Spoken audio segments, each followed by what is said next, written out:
How to download Spotify playlist. Hello everyone, welcome back to the channel, and in this video I'm gonna show you how you will be able to download your Spotify playlist. So for that, just open your Spotify in your smartphone, and after that just go to the library section from the bottom, and here you will see all the playlists that you have created in the past. You can also go ahead and select the public playlist while exploring your Spotify, and after that all you have to do in order to download the playlist, just click on the playlist that you want to download, for example this one, and after that just click on the three dot icon right beside the sharing icon from the playlist, and here when you will scroll down you will see the share icon, so just click on it.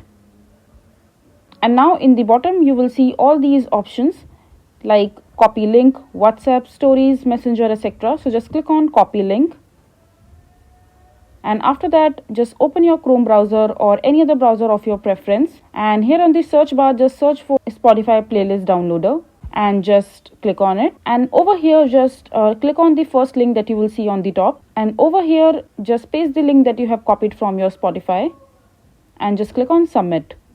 And now you will see the option to download the zip file, so just click on it, and now your file has been started downloading. And now just go to your file manager, and over here just open the download section, and here you will see the Spotify file, so just click on it. Over here you will see all the songs in the playlist that you have downloaded from your Spotify. So this is how you can do it. I hope you find this video to be helpful. So that is it for this video. If you find this video to be helpful, make sure to hit that like button and don't forget to subscribe to our channel for more such informative videos, and I'll see you the next time.